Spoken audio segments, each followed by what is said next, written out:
ఇదిగోండి దగ్గర పడింది, బెల్లం వేసేసుకుందాం. బెల్లం పాకం పట్టి వడకట్టి వేయకూడదండి,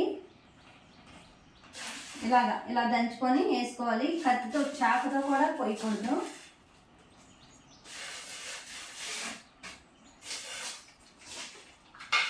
మీకు పాలు ఇరిగిపోతాయని భయం ఉంటే మంట సిమ్లో పెట్టుకొని ఇలా కలుపుకుంటూ ఉండండి.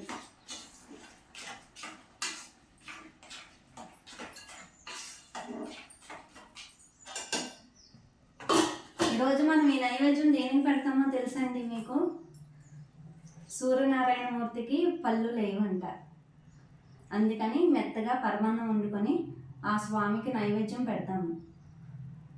దక్షిణ యజ్ఞం టైంలోని తన పళ్ళు ఊడిపోయినాయి అంటండి, అందుకని ఈ నైవేద్యం పెడతాము. ఇంకా వేరే నైవేద్యాలు పెట్టినా ఆయన తినలేరు కదా, అందుకని.